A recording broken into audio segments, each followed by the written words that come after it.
Nanti malam akan tersaji pertandingan yang akan dinanti-nantikan oleh setiap pencinta sepak bola di kawasan Asia Tenggara. Kenapa? Karena timnas Indonesia akan menghadapi Filipina di pertemuan kedua di penyisihan grup F Piala Dunia 2026. Kenapa dinantikan? Karena ini benar-benar menentukan. Jadi kalau Indonesia menang, Indonesia akan lolos ke fase berikutnya. Sebenarnya kalaupun imbang, Indonesia akan juga lolos ke fase berikutnya. Kalaupun kalah, Indonesia menunggu pertandingan di tanggal 13 nanti ketika Irak menjamu Vietnam di kota Basra. Jadi itu pertandingan nanti malam membuat kita semakin penasaran seperti apa dan bagaimana hasilnya nanti. Dan kemarin FIFA telah mengeluarkan rilis terbaru dari peringkat-peringkat sepak bola negara-negara di dunia, dan Indonesia secara mengagetkan setelah dikalahkan Irak pada pertemuan kedua di Stadion Utama Gelora Bung Karno kemarin dengan skor 2-0. Indonesia turun peringkat menjadi peringkat ke 136, dan negara tetangga, negeri jiran Malaysia setelah menahan imbang Kyrgyzstan berhasil naik peringkat menjadi peringkat ke 135, dan ini menjadikan Indonesia dan Malaysia kejar-kejaran. Itu berita terbaru dari rilis peringkat sepak bola negara-negara dunia oleh FIFA. Keuntungan Indonesia yang akan menghadapi Filipina harus menang.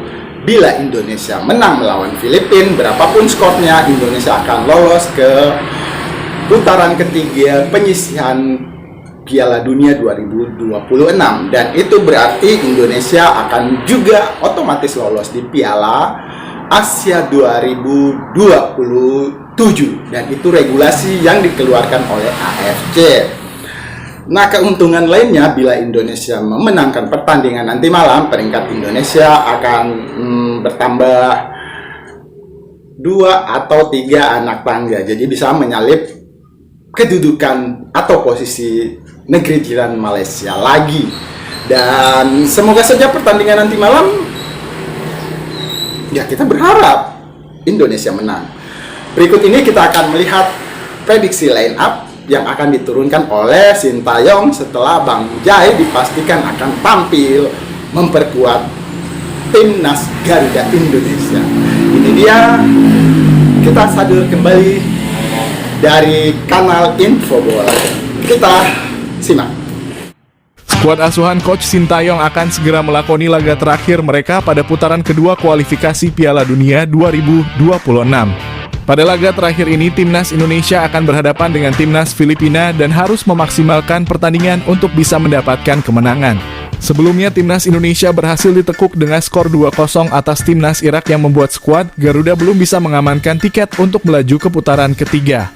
Sehingga pada laga terakhir besok melawan Timnas Filipina, Timnas Indonesia mau tidak mau harus benar-benar memaksimalkan pertandingan dengan memetik kemenangan. Pada pertemuan pertama antara Timnas Indonesia dengan Timnas Filipina, skuad Garuda hanya mampu bermain imbang dikarenakan kondisi rumput yang tidak ideal untuk bisa bermain sepak bola. Namun pada laga yang akan berlangsung besok diharapkan rumput yang berada di Stadion Gelora Bung Karno dapat jauh lebih maksimal sehingga Timnas Indonesia dapat memaksimalkan skema permainan di atas lapangan. Apalagi kini kedalaman skuad yang dimiliki oleh Timnas Indonesia terbilang sangatlah merata. Sehingga sudah tentu Coach Sintayong memiliki kebebasan untuk bisa melakukan rotasi pemain di dalam 90 menit jalannya pertandingan, dan berikut ini merupakan kedalaman skuad yang dimiliki oleh Coach Sintayong dalam menatap laga terakhir di putaran ketiga antara Timnas Indonesia melawan Timnas Filipina di kualifikasi Piala Dunia 2026. Pada pertandingan melawan Timnas Filipina yang akan berlangsung besok malam, Coach Sintayong diprediksi akan kembali menggunakan formasi dengan menggunakan 3 pemain belakang, 4 pemain gelandang, dan 3 pemain penyerang. Dengan posisi kiper kemungkinan besar akan kembali diisi oleh Hernando Ari dari Persebaya Surabaya. Meskipun pada laga terakhir kemarin melawan Timnas Irak dirinya menjadi sosok terciptanya gol kedua. Namun nampaknya Coach Sintayong tidak ingin menghancurkan mental dari sang pemain dan memberikan kesempatan kedua bagi dirinya dalam laga melawan timnas Filipina. Hernando Ari pada dasarnya cukup bermain baik pada laga yang berlangsung bersama timnas Indonesia di tahun ini. Dirinya selalu menjadi sosok penyelamat bagi skuad Garuda di dalam lapangan dan memberikan rasa aman di dalam kotak penalti. Hernando mampu menjadi sosok penjaga gawang yang telah menyesuaikan diri dengan postur yang dia miliki dengan mengubah cara permainannya di dalam lapangan. Sehingga pada laga melawan timnas Filipina besok, kemungkinan besar nama Hernando akan kembali masuk ke dalam skuad inti timnas Indonesia senior yang akan diturunkan oleh Coach Sintayong. Sementara itu, jika Hernando tidak dimainkan oleh pelatih asal Korea Selatan tersebut, terdapat dua nama pemain seperti Nadeo Argawinata ataupun Adi Satrio yang siap menggantikan posisinya di dalam lapangan. Kedua penjaga gawang ini juga telah memiliki jam terbang yang cukup tinggi bersama timnas Indonesia, sehingga sudah tentu bisa melakukan adaptasi dengan mudah terkait tempo permainan yang akan terjadi di dalam lapangan. Sedangkan pada tiga pemain belakang, setelah nama Jordi Amat dipastikan absen sebab kartu merah langsung yang dirinya dapatkan, kemungkinan besar nama Jay Itzes akan masuk ke dalam skuad inti timnas Indonesia. Diikuti dengan dua pemain lainnya seperti nama Rizky Ridho dan juga Justin Hubner yang pada laga melawan timnas Irak bermain dalam 90 menit jalannya pertandingan.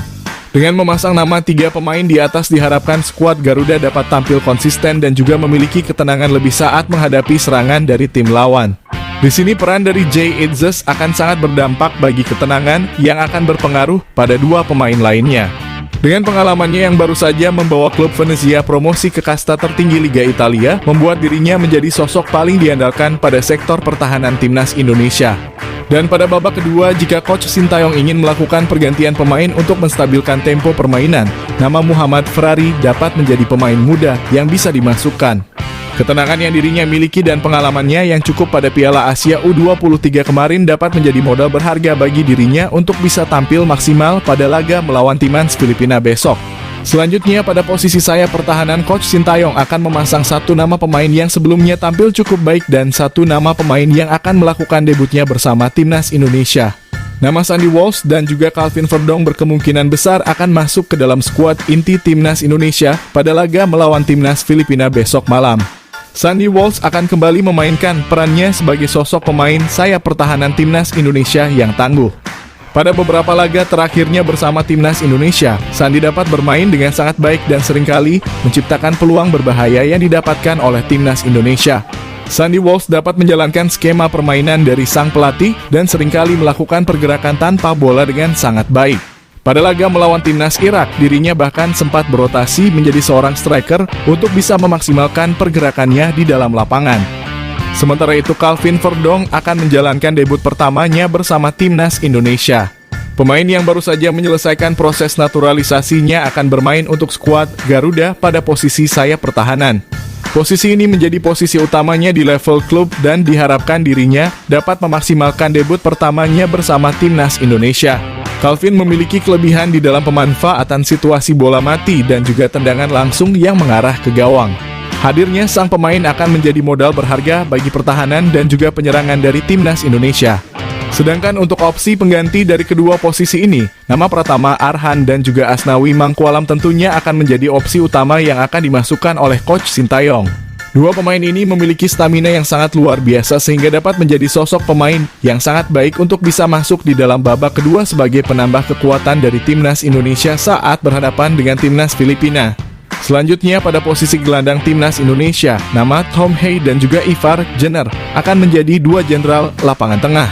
Hadirnya kedua nama pemain ini diharapkan akan menjadi promotor dari serangan timnas Indonesia di dalam lapangan. Akurasi umpan dan juga kemampuan di dalam menjaga tempo permainan dimiliki oleh kedua pemain ini. Dengan mengandalkan Tom Hay dan juga Ivar Jenner, Coach Sintayong pastinya berharap mereka berdua dapat memainkan peran mereka dengan sangat baik. Sebab kreativitas permainan dari timnas Indonesia benar-benar akan mengandalkan sosok dua pemain ini yang memiliki kualitas di dalam akurasi umpan kepada rekan setim. Sementara itu, Coach Sintayong juga memiliki opsi di dalam pergantian pemain pada babak kedua. Nama Nathan John dan juga Ricky Kambuaya dapat menjadi opsi tambahan jika timnas Indonesia memerlukan sosok eksplosif untuk mempertebal intensitas serangan. Kedua pemain ini dapat dimasukkan pada awal maupun pertengahan babak kedua di mana stamina dari tim lawan sudah mulai terkuras. Hadirnya tenaga baru akan sangat berguna bagi skuad Garuda untuk memaksimalkan peluang dan mengamankan tiket melaju ke putaran ketiga kualifikasi Piala Dunia. Selanjutnya pada posisi sayap penyerangan, Timnas Indonesia akan memasang dua nama pemain seperti Ragnar Oratmangun dan juga Rafael Struijk.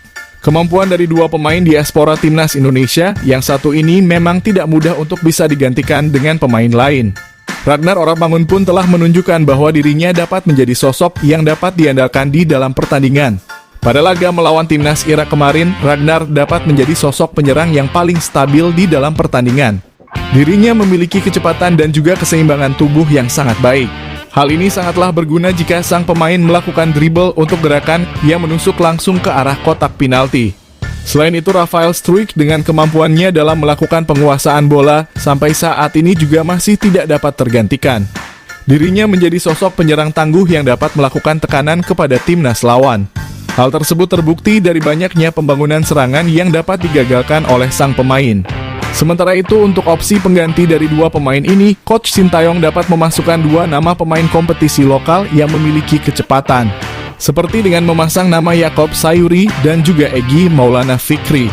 Keduanya merupakan sosok pemain sayap yang gemar melakukan kerjasama tim untuk bisa menciptakan keunggulan. Dengan memasang dua nama pemain ini di babak kedua, peluang bagi Timnas Indonesia menciptakan keunggulan akan sangat terbuka lebar. Dan yang terakhir, pada posisi penyerang tengah, nama Marcelino Ferdinand berkemungkinan akan masuk sebagai pemain tanpa peran. Pada pertandingan ini, Marcelino akan melakukan pergerakan dengan fleksibel untuk bisa membantu para rekan setimnya menciptakan peluang. Marcelino merupakan sosok gelandang serang yang sampai saat ini tidak tergantikan. Bahkan dirinya selalu dimasukkan selama 90 menit jalannya pertandingan di dalam setiap laga. Sehingga sudah tentu peran dari sang pemain dinilai sangatlah memiliki dampak bagi skema permainan yang akan digunakan oleh sang pelatih. Sedangkan untuk opsi pengganti dari Marcelino Ferdinand itu sendiri, Coach Sintayong memiliki opsi untuk memasang nama Dimas Derajat sebagai ujung tombak dan kekuatan tambahan untuk menciptakan keunggulan. Performa yang akan ditunjukkan oleh sang pemain pada laga melawan Timnas Filipina akan mempengaruhi karirnya bersama Timnas Indonesia di masa yang akan datang. Jika dirinya tidak dapat menunjukkan performa maksimal, bukan tidak mungkin jika dirinya dapat digantikan dengan pemain lainnya yang memiliki posisi serupa pada ajang internasional timnas yang akan datang. Itulah tadi merupakan kedalaman skuad yang dimiliki oleh Coach Sintayong dalam menatap laga terakhir di putaran ketiga antara Timnas Indonesia melawan Timnas Filipina di kualifikasi Piala Dunia 2026. Demikian ulasan dan prediksi line up yang akan diturunkan oleh Coach Sintayong nanti malam. Terima kasih untuk kanal Info Bola. Selanjutnya kita akan menantikan bagaimana Indonesia akan menjebol gawang Filipina. Kita berharap tidak banyak gol, cukup 2-0 untuk kemenangan timnas Indonesia. Tapi dengan hampir semua pemain Filipina adalah naturalisasi, agak sulit ya. Kita berharap jangan imbang, tapi tetap menang 1-0, 2-0, ataupun 3-0. Kita berharap Indonesia menang. Terima kasih sudah menyimak channel Deddy Sapa Teman. Assalamualaikum, salam semangat.